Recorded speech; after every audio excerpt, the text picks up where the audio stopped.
بسم الله الرحمن الرحيم والصلاة والسلام على سيد الأنبياء والمرسلين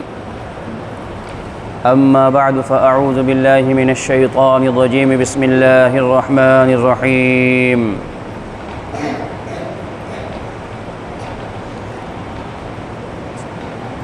من قتل نفسا بغير نفس أو فساد في الأرض فكأنما قتل الناس جميعا وقال النبي صلى الله تعالى عليه وسلم بعثت لأتمم مكارم الأخلاق أو كما قال عليه الصلاة والسلام۔ میرے محترم بزرگوں، دوستوں، عزیز طلباء،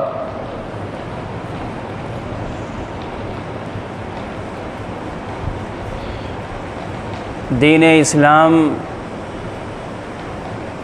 مذہب اسلام یہ آسمانی مذہب ہے۔ دنیا کے دوسرے جو مذہب ہیں وہ ارضی مذہب ہیں، یعنی زمین کے اوپر انسانوں کے بنائے ہوئے ہیں۔ جتنے بھی مذہب ہیں اس وقت رائج دنیا کے اندر دین اسلام کے علاوہ جتنے بھی مذہب ہیں وہ سب انسانوں کے بنائے ہوئے ہیں، صرف اور صرف، اور سارے مذہب چونکہ باطل ہیں، اور دین اسلام یہ آسمانی دین ہے، یہ سماوی مذہب ہے۔ اللہ تبارک و تعالیٰ نے خود اسے بنایا ہے، اور اللہ تعالیٰ اس کی دلیل کیا ہے؟ اللہ تبارک و تعالیٰ اپنی نازل کردہ کتاب، جو کتاب لا ریب فیہ ہے، وہ کتاب جو مقدس ہے، وہ کتاب جو جھوٹ اور فریب و ملاوٹ سے پاک ہے، وہ کتاب کہ جب سے نازل ہوئی ہے حضرت محمد مصطفیٰ صلی اللہ تعالی علیہ وسلم کے سینہ اطہر پر، آج تک اور انشاءاللہ قیامت تک اس کا ایک زبر، ایک پیش، ایک زیر، ایک حرف، ایک لفظ آگے پیچھے اور اوپر نیچے نہیں کیا جا سکتا۔ اتنی معتمد علیہ کتاب ہے۔ اس کتاب کے اندر، اس قرآن کے اندر، جو کہ کلام اللہ بھی ہے اور کتاب اللہ بھی ہے، دیگر دوسری جو کتابیں دنیا کے اندر آئیں آسمانی، جو ہمارے نبی سے پہلے انبیاء کے اوپر نازل ہوئیں، وہ کتاب اللہ تھیں، لیکن یہ معجزہ ہے قرآن کا کہ قرآن کتاب اللہ بھی ہے اور ساتھ ساتھ میں کلام اللہ بھی ہے، اللہ کا کلام بھی ہے، اور اللہ نے اس کی حفاظت کا وعدہ کر لیا ہے۔ اِنَّا نَحْنُ نَزَّلْنَا الذِّكْرَ وَإِنَّا لَهُ لَحَافِظُونَ، کہ اس قرآن کو ہم نے ہی نازل کیا ہے اور اس قرآن کی حفاظت ہم خود کریں گے۔ چنانچہ آپ دیکھ لیجئے کہ 1450 سال ہونے کو ہیں، کوئی آج تک انسان ایسا پیدا نہیں ہوا کہ زبر کی جگہ قرآن میں زیر کر دے، وہ زبر کی جگہ پیش کر دے وہ۔ حالانکہ کوششیں بہت ہوئیں، قرآن کو تبدیل کرنے کی کوششیں بہت ہوئیں، قرآن کو مٹانے کی کوششیں بہت ہوئیں، ہزاروں ہزار نسخے قرآن کے جلائے گئے، لاکھوں لاکھ نسخے قرآن کے پھاڑے گئے، زمین کے نیچے دفن کیے گئے، دریا اور سمندر کے اندر ڈالے گئے، لیکن قرآن مٹا نہیں مٹ سکا، کیونکہ اللہ نے اس کی حفاظت کا وعدہ کر لیا ہے، اللہ نے اس کی حفاظت کا وعدہ فرما لیا ہے۔ اگر قرآن کی جلدیں جلا بھی دی جائیں، لیکن اللہ تبارک و تعالیٰ نے اس قرآن کے اتنے حفاظ پیدا کر دیے کہ یہ قرآن سینوں کے اندر محفوظ ہے، کہ ہمارے یہاں کا 8 سال کا اور 10 سال کا اور 12 سال کا بچہ پورا کا پورا قرآن اور قرآن کے 30 پارے اپنے سینے میں محفوظ کر لیتا ہے۔ تو جو قرآن سینوں میں محفوظ ہو جاتا ہے اور ہو چکا، یہ دنیا والے اور دشمنان اسلام اس قرآن کو کیسے مٹائیں گے؟ نہیں مٹا سکتے۔ تو جب قرآن سچا ہے، قرآن کو مٹایا نہیں جا سکتا، تو قرآن کے اندر جو جو باتیں لکھی ہوئی ہیں وہ ساری کی ساری 100% اور بلا شک کے حق ہیں اور سچ ہیں، کہ اللہ نے اس کی حفاظت کا وعدہ خود کیا۔ اس کے اندر فرمایا دین اسلام ہی سچا مذہب ہے، دین اسلام اور مذہب اسلام ہی سچا مذہب ہے، طریقہ محمدی علی صاحبہ الصلاۃ والسلام ہی سچا مذہب ہے۔ اس کی دلیل بھی قرآن سے اللہ تبارک و تعالی ارشاد فرماتے ہیں ان الدین عند اللہ الاسلام، کہ مذہب تو اللہ کے نزدیک قابل قبول دین اسلام ہی ہے۔ زندگی گزارنے کا سلیقہ، زندگی گزارنے کا طریقہ جو انسانوں کے لیے اللہ نے پسند کیا ہے اور انتخاب کیا ہے، وہ مذہب اسلام کا طریقہ ہے۔ جو عبادت کا طریقہ انسانوں کو بنانے والے نے پسند کیا ہے، وہ یہی نماز، روزہ اور حج اور زکوٰۃ ہے، کیونکہ ہمیں بنا کر کے دنیا میں خالی نہیں چھوڑا گیا کہ ہم جیسے چاہیں اپنی مرضی کے مطابق زندگی گزاریں اور جیسے چاہیں ہم عبادت کر لیں، بلکہ نہیں، ہمیں عبادت کا طریقہ بتایا گیا اور عبادت کا وقت بتایا گیا۔ نماز کا حکم بتایا گیا تو نماز کے اوقات بتائے گئے کہ فجر کب پڑھنی ہے، ظہر کب پڑھنی ہے، عصر کب پڑھنی ہے، مغرب اور عشاء کب پڑھنی ہے۔ تو اوقات بھی متعین کیے گئے، ساری چیزیں سمجھا کر کے اور بتا کر کے کہ تمہیں حلال والی زندگی گزارنی ہے، تمہیں حرام سے بچنا ہے، تمہیں جھوٹ سے بچنا ہے، تمہیں زنا سے بچنا ہے، تمہیں شراب سے بچنا ہے، سود خوری سے بچنا ہے، تمہیں جھوٹ اور غیبت سے بچنا ہے، لڑائی جھگڑے سے بچنا ہے، غیبت اور چغل خوری سے بچنا ہے، تمہیں حلال اور پاکیزہ زندگی گزارنی ہے، حلال و پاکیزہ روزی تمہیں کھانی ہے،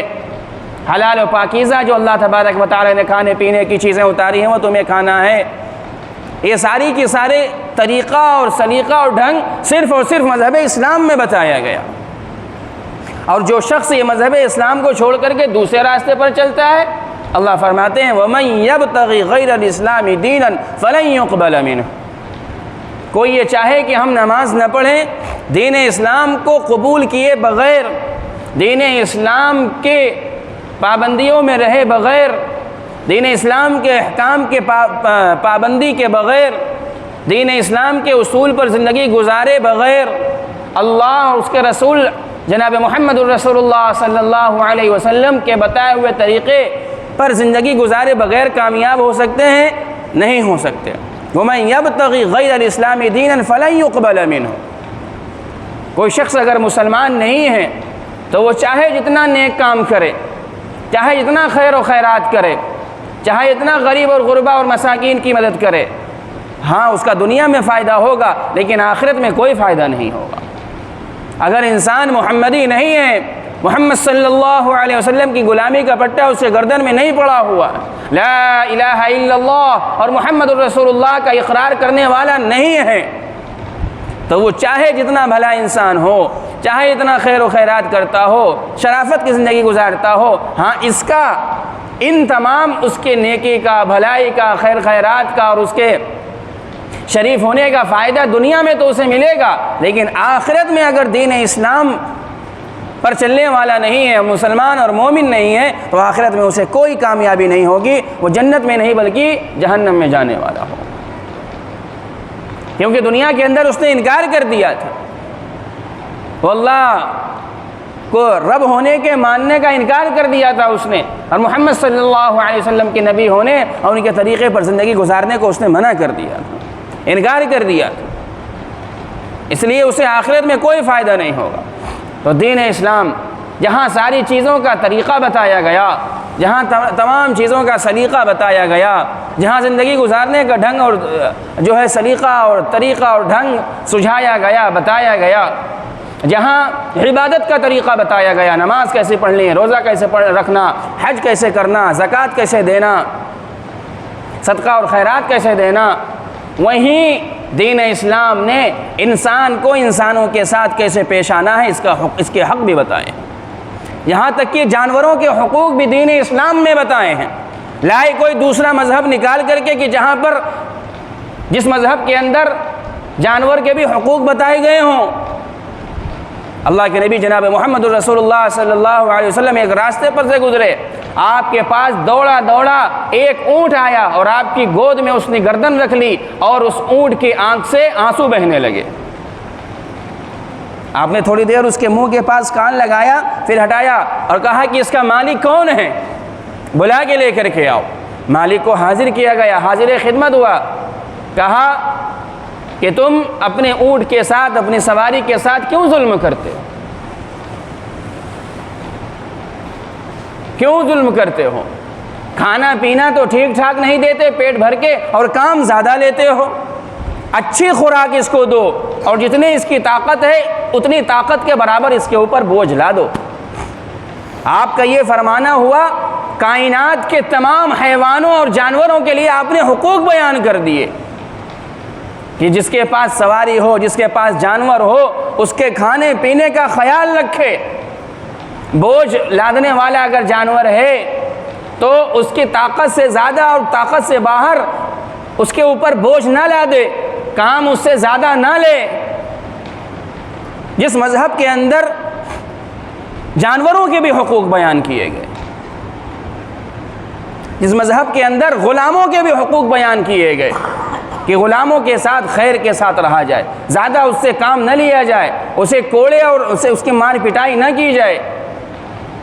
جس مذہب کے اندر لیبر اور مزدوروں کے حقوق بیان کیے گئے، اللہ کے نبی جناب محمد رسول اللہ صلی اللہ علیہ وسلم نے فرمایا کہ اعطوا الاجیر اجرہ قبل ان یجف عرقہ، او کما قال علیہ الصلاۃ والسلام، کہ مزدوروں کو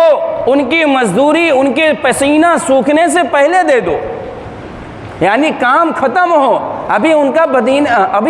ان کے بدن کے اوپر ان کا پسینہ بھی خشک نہ ہونے پائے کہ ان کی جو اجرت ہے، جو دہاڑی ہے، ان کو عطا کر دو۔ کام ان سے ان کے طاقت کے برابر لو، ان کے ساتھ لڑائی جھگڑا اور مار پٹائی نہ کرو۔ جو جتنی طاقت، کیونکہ ہر انسان برابر نہیں ہوتا طاقت میں، کوئی انسان زیادہ طاقت والے ہوتے ہیں، کچھ کم طاقت والے ہوتے ہیں، جیسا جو انسان ہو ویسے اس سے کام لو، آسانی اس کے ساتھ کرو۔ یہ دین اسلام کا طریقہ ہے، دین اسلام نے یہ حقوق بیان کیے ہیں۔ جس دین اسلام نے لیبر کا طریقہ، لیبر کے حقوق بیان کیے، مزدوروں کے حقوق بیان کیے، جس دین اسلام نے تمام رشتہ داروں کے حقوق بیان کیے، اسی اسلام نے غیر مسلم اور غیر ایمان والوں کا طریقہ بھی بیان کیا ہے۔ اللہ کے نبی علیہ الصلوۃ والسلام نے فرمایا کہ وہ کامل درجے کا ایمان والا نہیں ہو سکتا کہ جس کے ہاتھ اور پیر سے اور جس کے زبان سے لوگ امن کے اندر اور اطمینان میں نہ ہوں۔ آدمی اگر ہمارے ہاتھ پیر سے اور ہماری زبان سے محفوظ نہیں ہے تو ہمارا ایمان مکمل نہیں ہے۔ اگر لوگ ہم سے ڈرتے ہوں، ہمارے ظلم و ستم سے ڈرتے ہوں، ہماری زبان کے تیز چلنے سے ڈرتے ہوں، اگر خوف کھاتے ہوں تو ہماری نمازیں اور ہمارا روزہ اللہ کے ہاں قابل قبول نہیں ہیں۔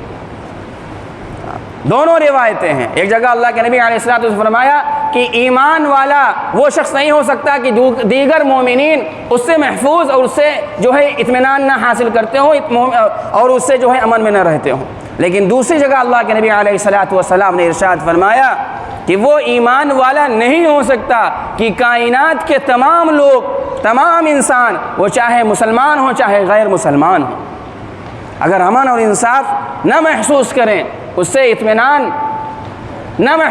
محسوس کریں، اپنی حفاظت اس سے محفوظ نہ احساس کریں حفاظت کا، تو کامل درجے کا ایمان والا نہیں ہو سکتا۔ دین اسلام تو مذہب اسلام تو مذہب رحمت ہے۔ اللہ کے نبی علیہ الصلوۃ والسلام نے ارشاد فرمایا کہ بعثت لأتمم مکارم الاخلاق، میں اسی لیے بھیجا گیا ہوں تاکہ پوری دنیا میں اخلاق کو عام کر سکوں، پیار و محبت کو عام کر سکوں۔ میں دنیا کے اندر اسی لیے بھیجا گیا ہوں تاکہ خون خرابے کا خاتمہ کر سکوں، ظلم و ستم کو دنیا کے اندر مٹا سکوں، خون ریزی کو، قتل غارت کو مٹا سکوں دنیا میں۔ اسی لیے اللہ کے نبی علیہ الصلوۃ والسلام کو بھیجا گیا تھا۔ اب کوئی شخص اللہ کے نبی علیہ الصلوۃ والسلام کی تعلیمات پر عمل نہ کرے اور اپنی مرضی کا دین لے کر کے اور اپنی مرضی کا مذہب بنا کر کے لوگوں کے ساتھ ظلم کرتا ہو، لوگوں کے ساتھ قتل و غارت کرتا ہو، لوگوں کے اوپر ظلم کرتا ہو، تو ایسا شخص ایمان والا نہیں ہو سکتا۔ حالیہ واقعہ اور حالیہ تناظر ابھی 2 دن پہلے جو ہمارے عزیز ملک کے خوبصورت اسٹیٹ کشمیر کے پہلگام جیسی جگہ کے اوپر جو ایک افسوسناک حادثہ پیش آیا، ایک افسوسناک واقعہ پیش آیا، جس کا غم ہم سب کے دلوں کے اندر ہے، جو ظلم ظالموں نے نہتے وہاں پر گھومنے گئے لوگوں کے اوپر کیا ہے۔ عزیزوں اور نوجوانوں، یہ دین اسلام نہیں ہے، بلکہ ایسے لوگ دین اسلام کو بدنام کرنے والے ہیں، یہ مسلمانوں کو بدنام کرنے والے ہیں، یہ دین اسلام کی تعلیمات کو دنیا کے سامنے بدنام کرنے والے ہیں۔ اسلام کبھی ایسی سفاکی اور ایسے ظلم کی اجازت نہیں دیتا۔ جو لوگ ایسا کرنے والے ہیں وہ ایمان والے نہیں ہیں، بلکہ وہ دنیا کے ذلیل لوگ ہیں، دنیا کے کمینے لوگ ہیں، دنیا کے بڑے دہشت گرد ہیں۔ اسلام نے تو غیر مسلموں کے حقوق بیان کیے ہیں۔ اسلام تو یہ کہتا ہے کہ سارے انسان مجھ سے امن اور اطمینان کے ساتھ رہیں، ڈر اور خوف محسوس نہ کریں، لیکن جہاں مذہب کے نام کے اوپر اور مسلمانوں کو الگ اور غیر مسلموں کو الگ کر کے، یا مسلمان کا نام یا غیر مسلموں کا نام پوچھ کر کے الگ الگ کر کے ظلم اور ستم اور قتل جو ہے ان کے ساتھ قتل و غارت گری کی گئی ہو، اسلام اس کو پسند نہیں کرتا، بلکہ اسلام اس کی مذمت کرتا ہے اور ہم سب لوگ اس کی مذمت کرتے ہیں۔ یہ افسوسناک واقعہ ہے، یہ ایک افسوسناک سانحہ اور حادثہ ہے کہ ہماری ماں اور بہنوں کے سہاگ اجڑ گئے، ہماری ماں اور بہنیں بیوہ ہو گئیں، ہمارے بچے یتیم ہو گئے۔ یہ سب دین اسلام کو بدنام کرنے اور دین اسلام کے خلاف سازش ہے۔ ایسے لوگ مسلمان نہیں ہو سکتے۔ دین اسلام وہی ہے جو قرآن کہتا ہے، دین اسلام وہی ہے جو احادیث کے اندر بیان کی گئی ہیں۔ کہیں اس طریقے کے اوپر قرآن کی کوئی آیتیں یا احادیث مبارکہ کے اندر ایسا کوئی ذکر نہیں ملتا کہ آپ کسی کے ساتھ اس طریقے پر ظلم اور سفاکی کا مظاہرہ کریں۔ یہ کوئی دین اسلام والے نہیں، بلکہ یہ دین اسلام کو بدنام کرنے والے لوگ ہیں، دین اسلام کے خلاف جو ہے یہ دین اسلام کے خلاف استعمال ہونے والے لوگ ہیں، پوری دنیا کے اندر اسلام کو بدنام کرنے والے لوگ ہیں۔ ایسا کوئی واقعہ ہوتا ہے تو غیر مسلم اور جو ہے لوگ یہ سمجھتے ہیں کہ شاید یہ اسلامی تعلیم ہو، لیکن میرے عزیزوں اور نوجوانوں اور میں غیر مسلم بھائیوں سے بھی یہ کہنا چاہوں گا اس موقع کے اوپر کہ ہماری قرآن کی یہ کوئی تعلیم نہیں ہے، ہماری حدیث کی یہ کوئی تعلیم نہیں ہے کہ غیر مسلموں کے ساتھ ظلم اور ستم کیا جائے، ایسا کوئی نہیں ہے۔ آپ یہ نہ سمجھیں کہ اسلام یہ ہمیں تعلیم دیتا ہے، بلکہ ابھی جو میں نے ذکر کیا کہ ہمارے نبی جناب محمد رسول اللہ صلی اللہ علیہ وسلم نے تو ہم لوگوں کو اور اپنے ماننے والوں کو اور مسلمانوں کو تو جو ہے جانوروں کے ساتھ ظلم کرنے سے منع کیا، غلاموں کے ساتھ ظلم کرنے سے منع کیا، نچلے طبقے اور مظلوم اور بچوں اور عورتوں کے ساتھ ظلم کرنے سے منع کیا، غیر مسلموں کے ساتھ اچھے طریقے پر رہنا اور برتاؤ کا معاملہ کیا۔ پوری زندگی آپ کی رحمت والی اس کے اوپر شاہد ہے۔ سیرت اگر ہم اٹھا کر کے دیکھیں تو آپ کی حیات مبارکہ میں نیا اتنے واقعات پیش آئے کہ آپ نے رحمت بلکہ اپنے قتل کرنے والے اور ظالمین اور اپنے اوپر ظلم و ستم کرنے والوں کو آپ نے معاف کیا، جبکہ بدلہ لینے کے پاور میں آ گئے ہیں۔ اب چاہیں تو بدلہ لے سکتے ہیں، چاہیں تو قتل کر سکتے ہیں،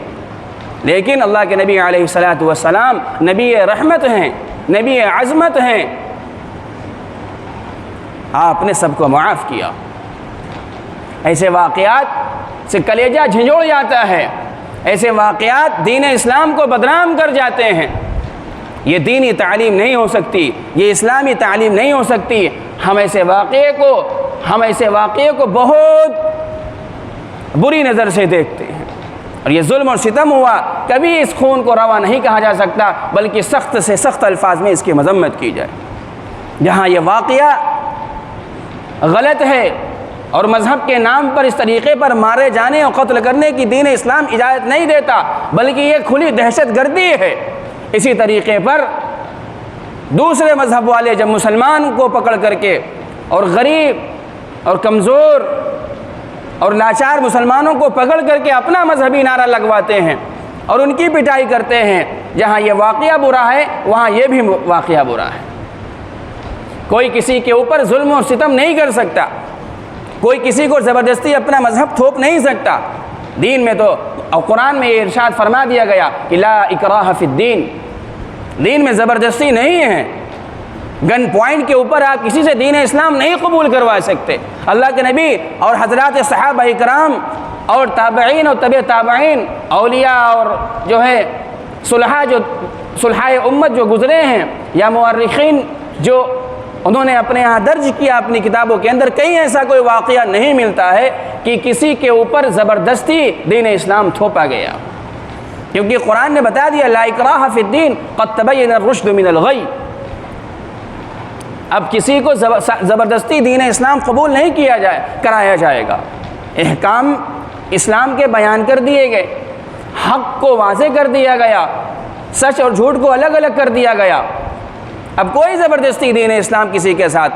قبول کروانے کا نہیں کر سکتا۔ میرے یہ سمجھنے کی چیز ہے، ایسے واقعات نہ اسلام اس کی اجازت دیتا ہے، نہ اسلام اس کو پسند کرتا ہے، نہ ایسے کرنے والے مسلمان ہیں، بلکہ یہ مسلم دشمنوں کے اعلی کار ہیں جو مسلمانوں کو اور اسلام کو بدنام کرنے کے لیے ایسے واقعات کرتے ہیں۔ ہمارے جذبات ان مقتولین اور ان کے گھر والوں کے ساتھ اور ان کے اہل خانہ کے ساتھ ہیں، ہم ان کے ساتھ تعزیت پیش کرتے ہیں، اور ایسے موقع کے اوپر ہم شانہ بشانہ ان کے ساتھ کھڑے ہیں، اور ہم ایسے سفاکی اور ایسے جو ہے دردناک واقعے کی ہم کڑی مذمت کرتے ہیں۔ اللہ تبارک و تعالی ہمیں صحیح سمجھ عطا فرمائے اور صحیح طریقے پر ہمیں زندگی گزارنے کا والا بنائے، اور صحیح طریقے پر زندگی گزارنے کے ساتھ ساتھ ہمیں اسی نبی رحمت کی رحم دلی کے ساتھ رکھے کہ ہمیں کوئی برا نہ سمجھے، ہم کسی آنکھ میں نہ کٹکے، ہمارا کردار اتنا صاف اور نرم ہونا چاہیے کہ ہم اپنی محبت دوسرے دلوں کے اندر پیدا کریں۔ اللہ تبارک و تعالی کہنے سننے سے زیادہ عمل کی توفیق عطا فرمائے۔ وآخر دعوانا الحمد للہ رب العالمین۔